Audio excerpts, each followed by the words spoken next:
Good afternoon student कल का topic हमारा चल रहा था कि फॉरेन एक्सचेंज रिफॉर्म्स क्या होता है। तो इसका लास्ट पॉइंट छूट गया था। एक्चुअली कल मेरा वीडियो ब्रेक हो गया था, इसलिए मैं इसको कंप्लीट कर देता हूँ। तो लास्ट पॉइंट इसका रह गया था कि रिलैक्सेशन इन इम्पोर्ट लाइसेंसिंग सिस्टम। मतलब समझे, मतलब कि जो आपका जो फॉरेन एक्सचेंज रिफॉर्मेशन जो सुधार हुआ था, उसमें ये कहा गया था कि जो इंपोर्ट लाइसेंसिंग, इंपोर्ट मतलब कि अगर मान ली इंडिया फॉरेन से जो गुड्स को मंगाना चाहती है तो उस पर तमाम तरह के लाइसेंस लेना पड़ता था। ठीक है, अब काफ़ी स्ट्रिक्ट लाइसेंस होता था कि तब उस चीज़ को लीगल को, उस लॉ को पूरा फॉलो करना पड़ता, तब जाकर लाइसेंस मिलता था। तब गवर्नमेंट ने कुछ उसमें संशोधन किया, मतलब कुछ चेंजेस किया, रिफॉर्मेशन किया, ताकि लोगों को आसानी तरीके से क्या हो जाए, इंपोर्ट लाइसेंस सिस्टम मिल जाए। The import licensing was abolished, ख़त्म कर दिया गया है, accept in case of hazardous and environmentally sensitive industries, जो हमारे हेल्थ के लिए, ठीक है, जो काफ़ी नुकसान कर सकती हैं, जो इन्वायरमेंटल को नुकसान कर सकती है, उस पर लाइसेंस बना रहा। उसको लाइसेंस लेने के लिए काफ़ी स्ट्रिक्ट लॉ था, लेकिन और चीज़ों के लिए आप क्या करना था, उन्होंने एबॉलिश कर दिया, ख़त्म कर दिया गया। This encourage domestic industry to import raw material at better price. इससे क्या होगा, जो हमारी इंडिया की जो डोमेस्टिक कंट्री थी वो क्या करने लगी, बाहर से कच्चे सामान को मंगाने लगी और कम प्राइस पर, which raise their efficiency and make them more competitive. जो क्या होने लगा, जो आगे चल करके वो इंडस्ट्री अपने की इफ़िशियंसी बढ़ाने लगी और क्या काफ़ी मार्केट में कम्पिटिटिव हो गई, कम रेट पर लोगों को क्या करना, उस गुड्स को प्रोवाइड करने लगी।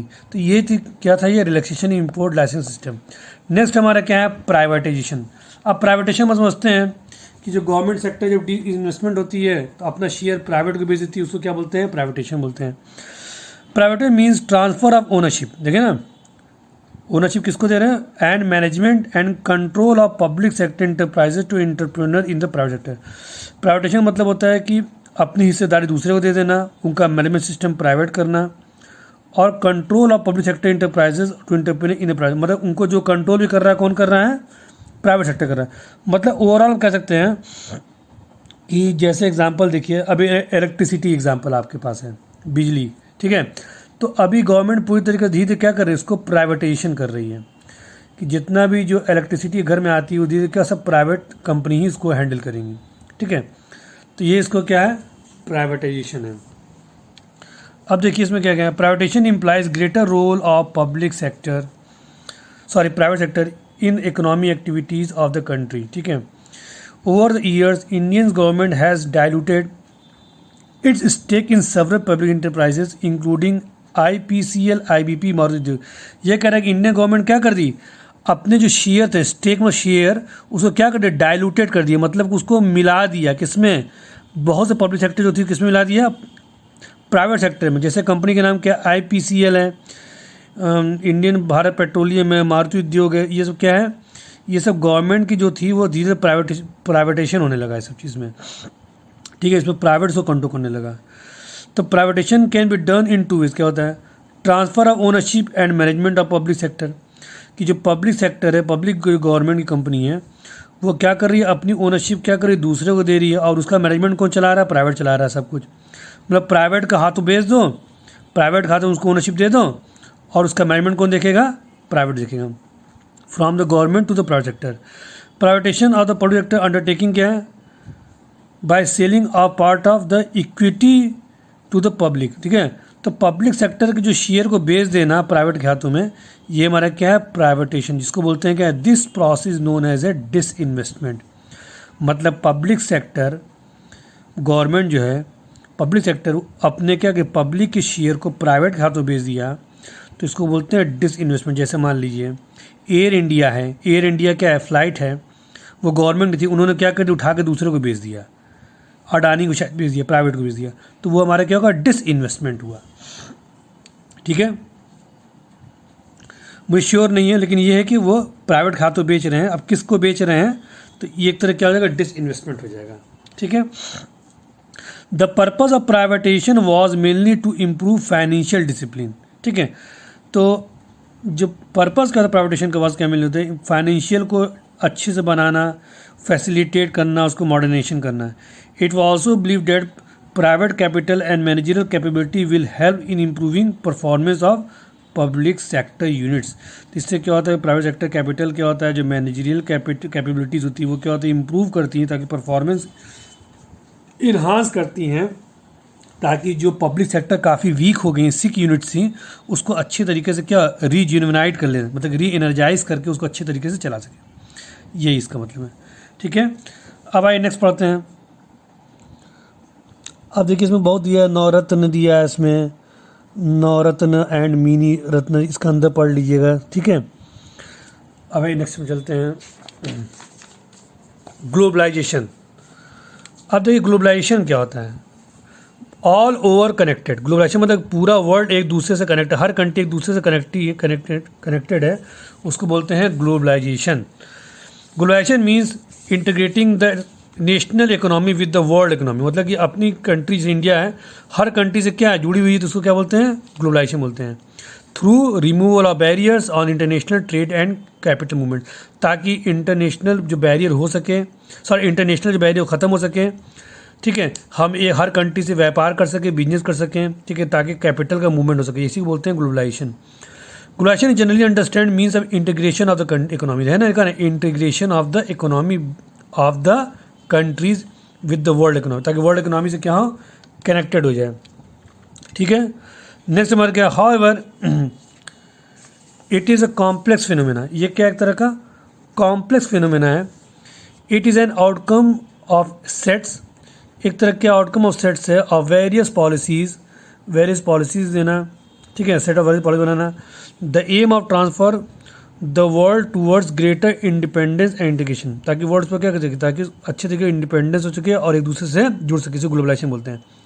It involve creation of network, एक तो नेटवर्क जोड़ता है, एक्टिविटी होती है, इकोनॉमिक एक्टिविटी होती है, सोशल एक्टिविटी होती है, जोग्राफिकल बाउंड्रीज को क्रॉस करके लोग क्या करते हैं, एक दूसरे से कनेक्ट होते हैं। ठीक है, that known as a globalisation. तो ये ग्लोबलाइजेशन ओवरऑल कॉन्सेप्ट है। अब नेक्स्ट है changes made by the globalisation of the Indian economy, क्या ग्लोबलाइजेशन होने से क्या इंडियन इकोनॉमी क्या चेंजेस आए हैं। The new economic policy prepared specified list of high technology and high investment priority industry. जो ग्लोबलाइजेशन होने लगा तो इंडिया में हाई टेक्नोलॉजी आने लगी, हाई इन्वेस्टमेंट होने लगा, which automatic permissions will be available for foreign direct investment up to 51% of the foreign equity. तो इससे क्या ग्लोबलाइजेशन होने से क्या हो गया, जो फॉरेन के जो भी कंपनीज थी लगभग हमारे इंडिया में 51% तक क्या करने लगी, अपना शेयर बेचने लगी, मतलब उसका हिस्सेदारी होने लगी। कि मान लो कोई कंपनी है बजाज अलियांस, ठीक है, बजाज अलियांस का नाम आपने सुना होगा, तो बजाज हमारी इंडिया कंपनी, अलायंस क्या कंपनी है, आपकी जर्मन कंपनी है। तो अलियांस ने क्या कर दिया, एग्जांपल तो मैं समझाने के लिए, अलियांस 51% दे दिया और बजाज ने क्या कि 49% लगा लिया। तो एक तरह के दोनों मिलकर कोलैबोरेशन करके क्या है, बजाज अलियांस इंश्योरेंस चलती कंपनी चलती है, इससे बहुत सी कंपनी होती है। ठीक है, in respect of foreign technology agreements automatic permission is provided priority industry up to sum of ₹1 crore. उसकी क्या हो गया कि फॉरेन टेक्नोलॉजी इंडस्ट्रीज एग्रीमेंट होने लगा। ठीक है, ग्लोबलाइजेशन से ऑटोमेटिक परमिशन मिलने लगा, ताकि इंडस्ट्री को प्रायोरिटी दे सके, ताकि 1 करोड़ रुपये तक का क्या इंडस्ट्री को सेटअप किया सके। हैं, high priority industry up to sum of ₹1 crore. No permission is not required for hiring foreign technician for testing industry develop technology broad. इससे क्या कोई परमिशन, इससे क्या हो गया कि जो फॉरेन टेक्नोलॉजी एग्रीमेंट होने लगा, ऑटोमेटिक परमिशन मिलने लगा, प्रूफ प्रोवाइडेड होने लगा, कहाँ, in high priority industry up to ₹1 crore, 1 crore रुपये उनको मिलने लगा। तो इससे क्या हो गया कि हम लोगों को no permission is not required for hiring foreign technicians. तो जब ग्लोबलाइजेशन हो गया तो अलग से हम लोग को फिर कोई टेक्नीशियन को हायर नहीं करना पड़ा, ताकि उस चीज़ को अच्छे तरीके से डेवलप कर सके फॉरेन से। तो सब कुछ जब कनेक्टिविटी होगी, सब एक दूसरे हेल्प कर सके, क्या हो गया, काफ़ी डेवलपमेंट हुआ। In order to make international adjustment of Indian currency, ठीक है, rupees was develop in July 1991 by nearly 20%। कह रहा है कि जब इंटरनेशनल एडजस्टमेंट हुआ ऑफ इंडियन करेंसी के लिए, तो रुपीज़ का डिवेल्यूटेड थी, कितना था, 20% डिवेल्यूटेड, मतलब 20% जो था वो इंडिया रुपीज़ की वैल्यू काफ़ी डाउन थी। It stimulated exports, discourage imports and raise the in क्या raise the influx of foreign capital. ठीक है, तो ये कह रहे हैं कि जब 1991 तक जुलाई तक लगभग इंडिया की जो वैल्यू थी पैसे की 20% डाउन थी, तो इससे क्या होता था कि फॉरेन लोग ज़्यादा यहाँ से इंडिया से गुड्स को क्या लेके चले आते थे। ठीक है, इंपोर्ट ज़्यादा हो नहीं पाता था, इंडिया बाहर सामान कम मंगाती थी, फॉरेन आते थे इंडिया को मतलब उनकी वैल्यू पैसे वैल्यू गिरी होती थी। जैसे $1 अभी मान लीजिए $1 मान लीजिए 70 रुपये, अब $1 75 रुपये हो गया। तो इंडिया से पहले 70 रुपये का सामान ले आते थे, अब कितने ले आ रहे हैं, 75 रुपये के ले आ रहे हैं। तो मतलब हमारे इंडिया से पैसा ज़्यादा खींच रहे हैं लोग। तो इससे क्या डिवैल्यूएशन होने लगा है, उस टाइम वो था, तो काफ़ी नुकसान था इंडिया को। To integrate India economy with the world, the union budget 1992-93 made India rupees partially convertible and then rupees was made fully convertible 93-94 budget. तब जाके क्या हुआ कि इंडियन इकोनॉमी इंटीग्रेट की वर्ल्ड से और यूनियन बजट बना 1993 में, 1993, और इंडियन रुपीज़ क्या पार्शली क्या उसको कन्वर्ट कर दिया गया rupees convertible and then the rupees was made by fully convertible in 93-94। मतलब कि 93-94 के बजट में ये था कि इंडिया का अब रुपीज़ क्या किसी भी इंटरनेशनल मार्केट में कन्वर्ट हो जाएगा। तो उससे पहले इंडिया का इतना पैसा कन्वर्जन नहीं हो रहा था, मतलब काफ़ी की दिक्कत हो रही थी हर जगह कन्वर्जन। उसके बाद एक मान्यता दे दी गई कि अब इंडिया का पैसा हर जगह क्या कन्वर्जन हो जाएगा। New 5 year export import policy बनी कब 92 से 97 में, was announce by government of India government to establish framework of globalisation of India foreign trade. तब 1992 से 97 में एक फ्रेमवर्क एक स्ट्रक्चर तैयार हुआ ग्लोबलाइजेशन के इंडिया का, ताकि इंडिया फॉरेन ट्रेड कर सके। The policy remove all restriction, remove कर दिया गया रिस्ट्रिक्शन को, and control on external trade कर दिया गया, and allowed market forces to play, और मार्केट पे फ्लो प्ले किया, and greater role in respect export import, ताकि एक्सपोर्ट इम्पोर्ट का किया सकें। In order to bring Indian economy within the ambit of global competition, the government has modified the custom duty to considerable extent. In order to bring Indian economy क्या है लाने के लिए, the ambit बहुत ज़्यादा, the ambit of global competition the government modify the custom duty considerable extent. तब India क्या कि ग्लोबलाइजेशन करने से क्या हो गया कि कस्टम ड्यूटी को मॉडिफाई किया गया कि टैक्सेशन कम लगाए, ताकि फॉरेन की कंपनी आके इंडिया में क्या कर सके, एक अच्छा कंपटीशन दे सके, ताकि मार्केट में लोगों को सस्ता प्रोडक्ट मिले और काफ़ी इंडस्ट्री ग्रोथ करे। According to the peak rate custom duty has been reduce 250% तक रिड्यूस किया गया है, टू 10% तक लाया गया। कब 2007 से 2008 तक। पहले कस्टम ड्यूटी 250% लगता था, जितना भी लगता था, अब घटा के 10% कर दिया गया है। कब 2007 से 2008 के बजट में। तो एक तरह यही है कि ग्लोबलाइजेशन करने से काफ़ी फ़ायदा हुआ कि कंपटीशन बढ़ने लगे, ठीक, लोगों को सस्ता प्रोडक्ट मिलने लगे, टेक्नोलॉजी मिलने लगी, यही सब तमाम चीज़ें थी। ठीक है, अब पॉजिटिव एंड नेगेटिव ट्रेड्स क्या है ग्लोबलाइजेशन वजह से क्या है, इसको हम नेक्स्ट वीडियो में पढ़ेंगे। ठीक है, फिलहाल आज के लिए इतना ही। Thank you.